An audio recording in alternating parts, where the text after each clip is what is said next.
प्यारे बच्चों, आज हम सुनेंगे गडरिये और विद्वान की मजेदार कहानी। बहुत दिनों की बात है। ब्रह्मपुर राज्य में ब्रह्मदत्त नाम के एक राजा राज्य करते थे। राजा ब्रह्मदत्त विद्वानों का बहुत आदर करते थे। उनके दरबार में एक से बढ़कर एक विद्वान थे, जिनकी चर्चा भी दूर दूर तक थी।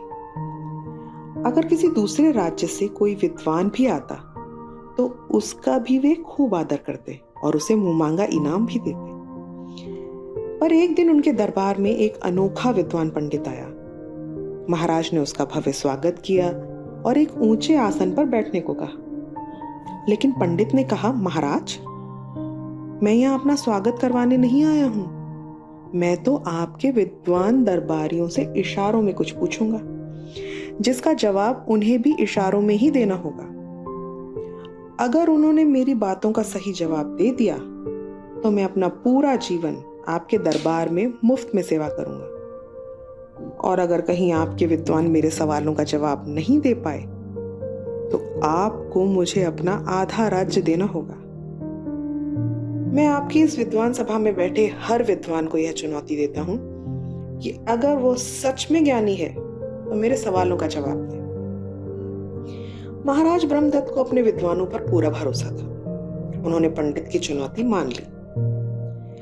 पंडित ने विद्वान सभा के सामने 2-3 तरह के हाव भाव बनाए, पर विद्वान सभा के किसी भी व्यक्ति को कुछ भी समझ में नहीं आया। सभी चुपचाप बैठे रहे।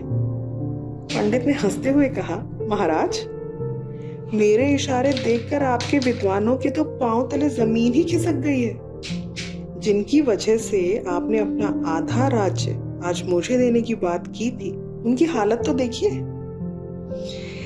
लेकिन अब अपने वायदे के मुताबिक आप मुझे अपना आधा राज्य दे ही दीजिए। महाराज ब्रह्मदत्त सख्ते में आ गए। इतनी आसानी से अपना आधा राज्य कैसे जाने देते? उन्हें लगा बेकार ही इस घमंडी पंडित की बातों में आ गए। अपनी इस विद्वान सभा की वजह से अब अपने आधे राज्य से हाथ धोना पड़ेगा। फिर कुछ देर सोचकर उन्होंने विद्वान पंडित से कहा, देखिए पंडित जी, हमारी विद्वान सभा का एक सदस्य अभी यहाँ नहीं है, क्योंकि उसकी बहन की शादी है, इसलिए वो दूसरे गांव गया है।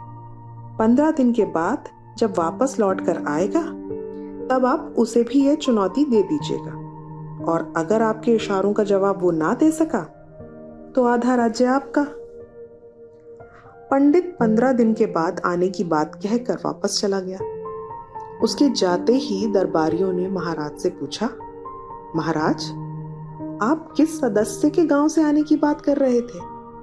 महाराज ब्रह्मदत्त ने गुस्से में कहा, वो तो मुझे उस पंडित को कुछ दिनों टालने के लिए कहना पड़ा, वरना आप लोगों की वजह से तो आज मेरा आधा राज्य ही चला जाता। आप लोग अब एक काम कीजिए, पूरे राज्य में मुनादी करवा दीजिए। जो भी व्यक्ति पंडित के इशारों का सही जवाब देगा उसे 10,000 सोने की मुद्राएं इनाम में दी जाएंगी। लेकिन उस पंडित का ऐसा डर पूरे राज्य में फैला हुआ था कि मुनादी सुनकर कोई भी आदमी सामने नहीं आया। सभी लोग डर रहे थे कि कहीं जवाब सही न दे पाए तो क्या होगा। कुछ समय बाद दरबार में एक गडरिया आया, जो गांव के लोगों की भेड़ बकरियां चराता था। उसे देखकर दरबारियों ने कहा, महाराज, एक गडरिया विद्वान पंडित के संकेतों का भला क्या जवाब देगा? महाराज ब्रह्मदत्त ने कहा, आप सब लोग तो हार ही चुके हैं पंडित के सामने। पूरे राज्य में एक अकेला यही व्यक्ति सामने आया है। वैसे भी कल पंडित को अगर जवाब नहीं दिया गया तो अपना आधा राज्य मुझे उस पंडित को देना पड़ेगा। फिर इस पर दांव खेलने से क्या दिक्कत है? महाराज ब्रह्मदत्त ने गडरिये को एक दरबारी बनकर आने का आदेश दिया। अगले दिन पंडित भी दरबार में आ पहुंचा।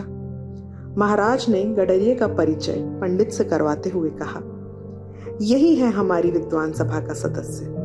अब गडरिया और पंडित आमने सामने थे। दोनों के बीच इशारों के सवाल जवाब शुरू हुए। पहले पंडित ने गडरिये को एक उंगली दिखाई। गडरिये ने जवाब में उसे 2 उंगलियां दिखाई। फिर पंडित ने अपने दोनों हाथ ऊंचे किए और झटके से नीचे की ओर किए, मानो कुछ फेंका हो।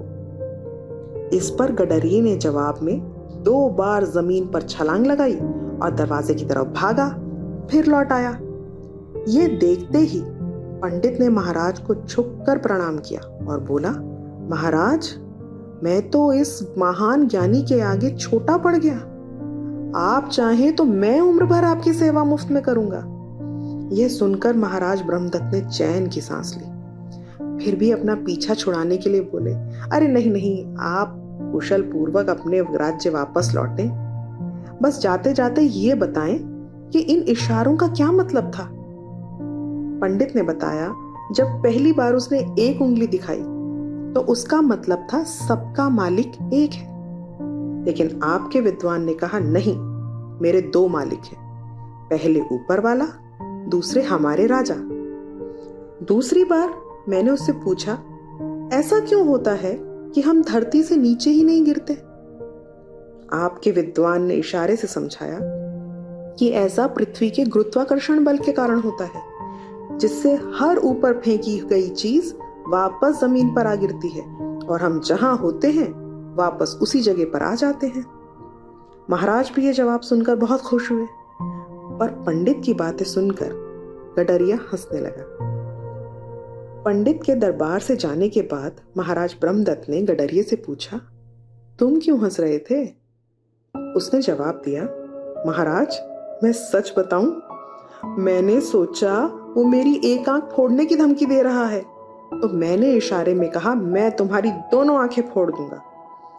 जब उसने हाथ ऊपर नीचे किए तो मैं समझा वो मुझे उठाकर फेंकने की धमकी दे रहा है। जवाब में मैंने उसे समझाया कि मैं इस तरह छलांग लगाकर भाग जाऊंगा।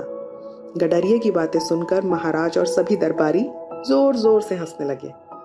महाराज ने गडरिये को इनाम में 10,000 सोने की मुद्राओं के साथ 10 भेड़ और 20 बकरियां भी दी और कहा, जाओ, अब तुम खुद की गौशाला खोलो और सुख से जीवन बिताओ। अच्छा बच्चों, तो हम कल फिर मिलेंगे एक नई कहानी के साथ।